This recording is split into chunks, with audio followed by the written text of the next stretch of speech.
All right. Hi, everyone. Thanks so much. As Kelly said, I'm Amy. I'm going to talk about some work today that my lab has contributed to. So Jiang, Lei, Wenxin, Shui, and Izzy, but also the entire spring 2025 conservation GIS class at UCSB, which includes Siani and Jackie. So we have some representatives in the room here. Okay, so what's happening? So species are on the move. We know that with climate change, roughly half of the non-human species around the world are moving their preferred habitat areas poleward, so north and southward, and upslope in search of cooler temperatures for the most part. And this is potentially impacting the effectiveness of our protected area networks, especially if they were established to protect a certain species. And in the future, we don't expect that species maybe to be there anymore. And Diang, who's a postdoc working in our lab, has actually looked at the entire global network of protected areas, most of them anyway that we could find data for, and recently published this work in Global Environmental Change Advances a few days ago, so it's hot off the press. And she has found that many of our protected areas around the world are actually at risk of having their entire area shift to a new climate zone by the mid to late century. So this map here, everything in red, 100% of the area of that protected area will be a new climate zone entirely by the mid-century, 2060 to 70-ish.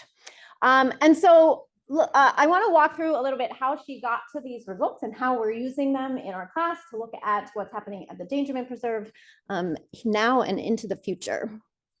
Okay, so Diang developed a method of climate velocity to track how far and how fast these climate zones are shifting over time. So I love this old school. In this first chart here, what we're looking at is time 1, so the current, and time 2, sometime in the future. And we have our Kopp and Geiger climate classes there. And basically, we're looking at this pixel in red here. It's orange.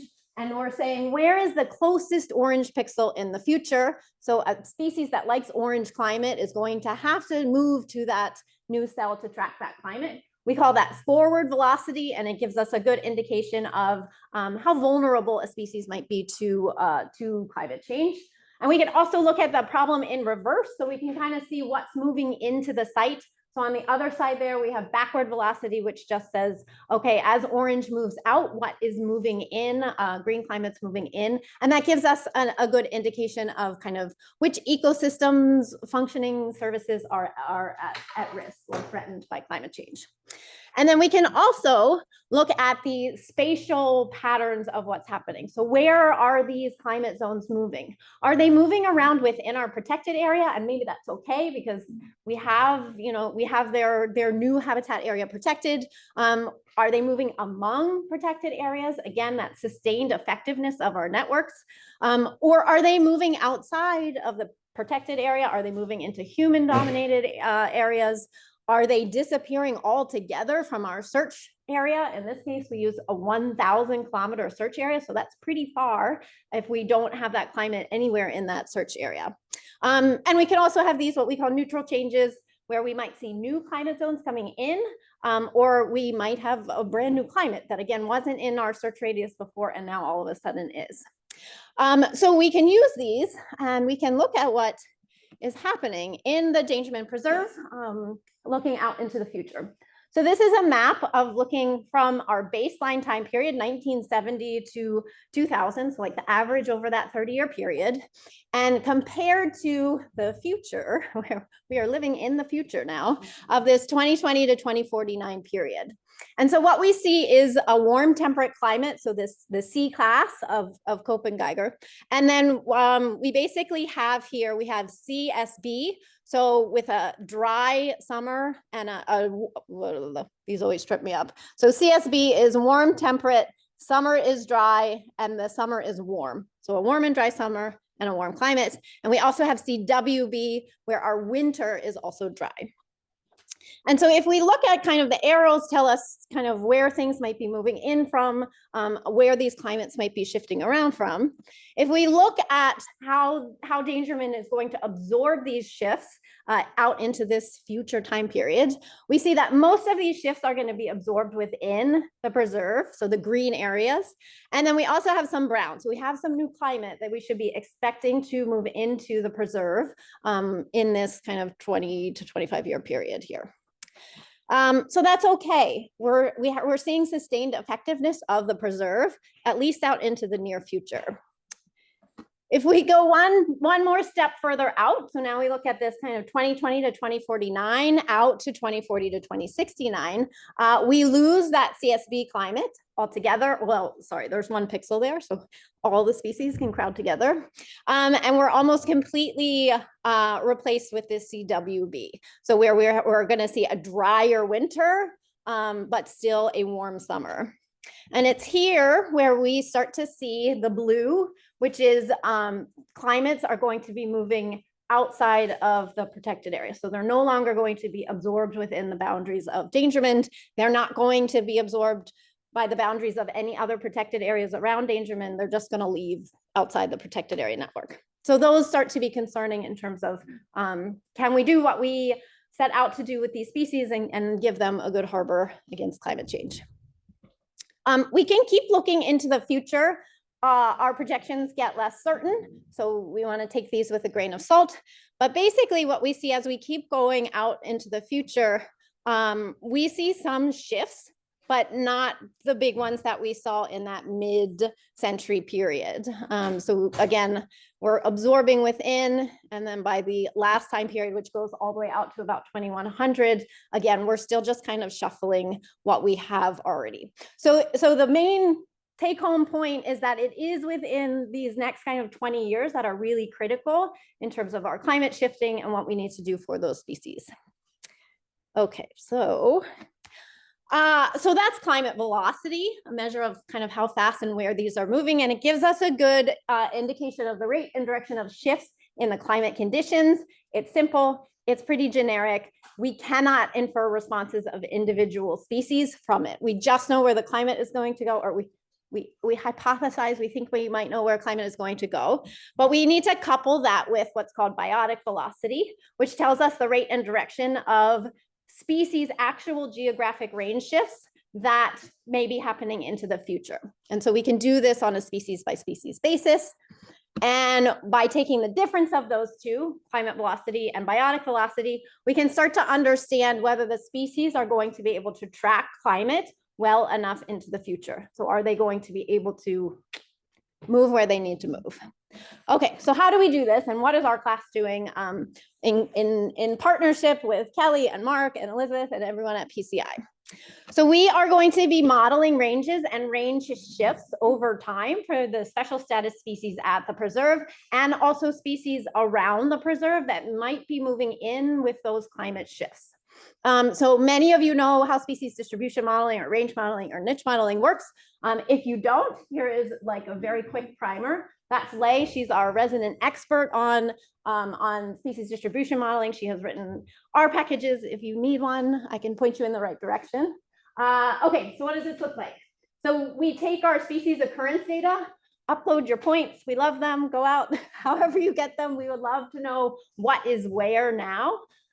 We combine that with a whole host of environmental information, like climate, like topography, things like that.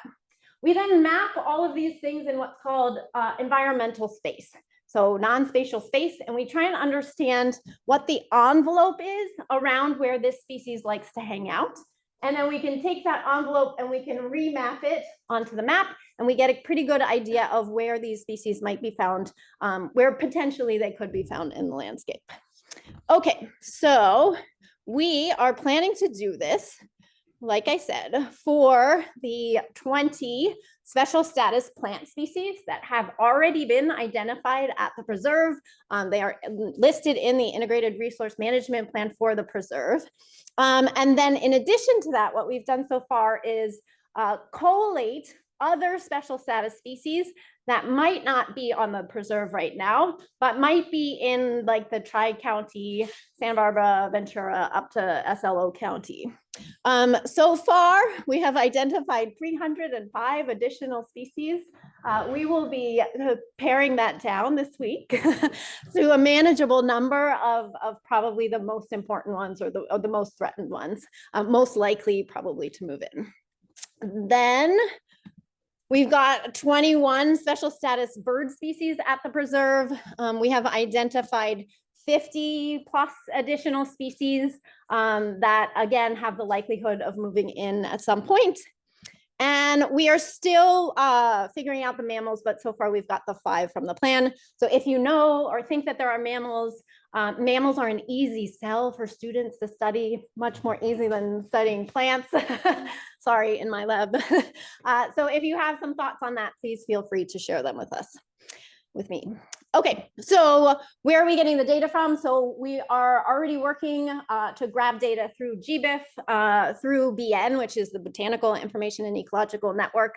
We also are using data that have already been contributed about and on the preserve for where certain species are. We are doing a lot of work to clean those data, to get rid of terrestrial animals that are in the water and vice versa. So lots of cleaning goes into that.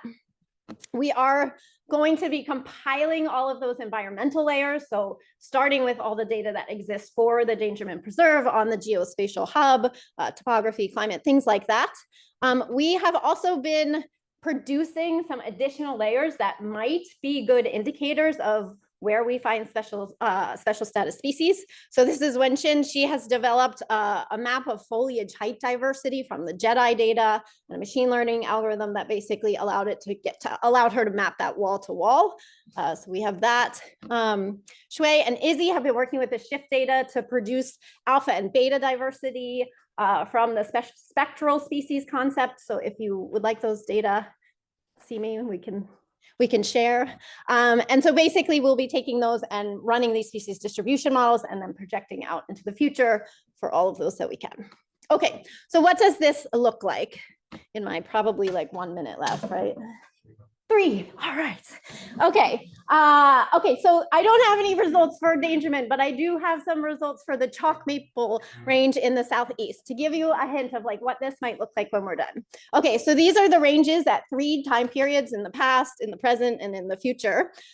You can see that there is both range contraction happening in the red, and there's also range expansion. So again, this species is moving poleward, and the bottom of its range is basically disappearing with climate change. And so using these velocity metrics, sorry, that shouldn't be blocking. Using these velocity metrics, we can basically trace every pixel and see where that species may have to move to in the future and where we might be losing their habitat at that southern range. So we can start to plan better where this what kind of habitat this species might need and where we think it's going to go into the future. That's it. Stay tuned for those range maps and metrics, hopefully coming at the end of the term, so June-ish. Yeah, happy to take a question if we have a moment.